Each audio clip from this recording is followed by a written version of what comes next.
The first time the alarm went off, most of us thought it was a drill. Our high school did lockdown drills all the time, and by now, we had gotten used to the buzzing siren that cut through the air like a jagged blade. But this time, there was something different. The principal's voice wasn't calm and instructive the way it usually was. Instead, it crackled over the intercom, rushed and trembling, like someone who had just seen something they couldn't explain. Students, teachers, this is not a drill. Please proceed to lockdown immediately. Lock your doors. Stay away from windows. Do not. The line went dead before he could finish. That's when the panic started. Our teacher, Mr. Campbell, ran to the door and locked it, his hands shaking as he dragged a desk in front of it. We were shoved into the corner of the room, the shades drawn tight, the fluorescent lights clicking off until the classroom was bathed in shadows. My heart thumped against my ribs like it wanted to break out. I'd always laughed during drills, whispering jokes to my friends, but this time no one said a word. The silence was too heavy, too unnatural, as if the entire building was holding its breath. Then came the footsteps. They echoed down the hall outside, slow and deliberate.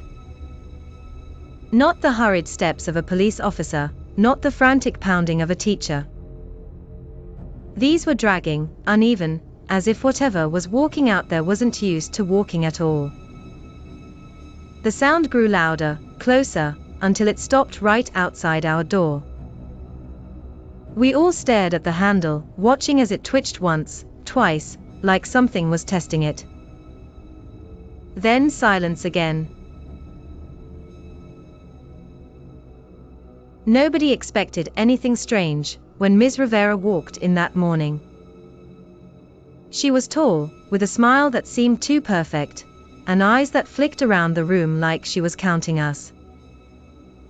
Our real math teacher was out sick, so she introduced herself as the substitute. At first, she was charming, handing out worksheets, cracking dry jokes that made a few kids laugh. But there was something in the way she watched us that made my stomach twist. The first alarm came after lunch. The PA system blared, "Lockdown. This is not a drill. Teachers, secure your rooms immediately." Ms. Rivera didn't seem surprised. In fact, she smiled, locking the door and drawing the blinds. We huddled in the corner, whispering nervously, but she just sat at the desk, hands folded neatly, eyes gleaming in the dim light. "It'll be fine," she said, almost too calmly. "Just don't make a sound." We obeyed, but soon noises echoed in the hall, scratching, dragging, like nails against tile. Something banged on a locker. A low growl reverberated through the building. A girl named Chloe whimpered, and Ms. Rivera snapped her gaze toward her. "Quiet," she hissed, though the word was drawn out, her tongue flicking oddly against her teeth.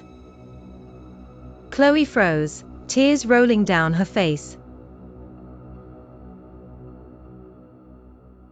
When Ms. Rivera walked into our math class, nothing seemed unusual at first. She was tall, graceful, and smiled too perfectly, like she'd practiced it in a mirror. Our real teacher was out sick, so she introduced herself as the substitute. But the way her eyes flicked across the room, counting us one by one, left a strange weight in my stomach. Just after lunch, the PA system blared, "Lockdown. This is not a drill. Teachers, secure your rooms immediately."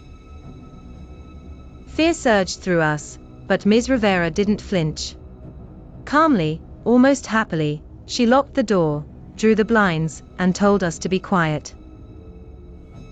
At first, I thought she was just composed under pressure. Then the noises started, scratching, dragging, and a growl that seemed too deep for any person. Something slammed into the lockers outside. A girl whimpered, but Ms. Rivera snapped her head toward her, hissing, "Quiet," with a tongue that moved strangely, as if too long for her mouth.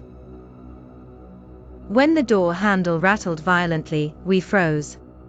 Instead of panicking, Ms. Rivera pressed her palm against the door and whispered something that didn't sound like words. The banging stopped instantly.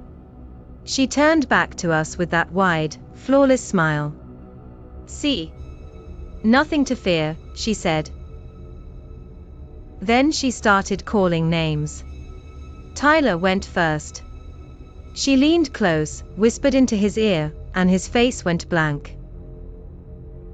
He returned to his seat with empty eyes, staring ahead like a doll. Sarah was next. Then Daniel.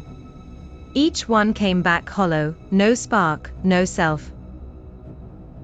By the fifth student, we knew she wasn't protecting us, she was taking us. When she called Chloe, Chloe shook her head, sobbing. Ms. Rivera's smile twitched. Her body bent unnaturally low, joints cracking, as she crawled toward Chloe like an insect. She yanked her up, whispered the same terrible words, and Chloe's face went slack. Finally, she called my name. I refused. Her eyes darkened, black veins rising under her skin, her voice splitting into a chorus of whispers. "Don't make this difficult." I bolted, smashing a chair into the fire alarm. The shriek exploded through the room. Ms. Rivera convulsed, her face flickering through dozens of stolen identities, her form twisting in rage. My classmates collapsed, free again, confused but alive. I dragged Chloe to the door. Together, we fled down shadow-filled halls, the siren forcing the darkness back. We burst into daylight, stumbling into the arms of police and teachers. No record of Ms. Rivera existed. That night, my phone buzzed with a message from an unknown number. "Lockdown is over. Class dismissed. See you soon."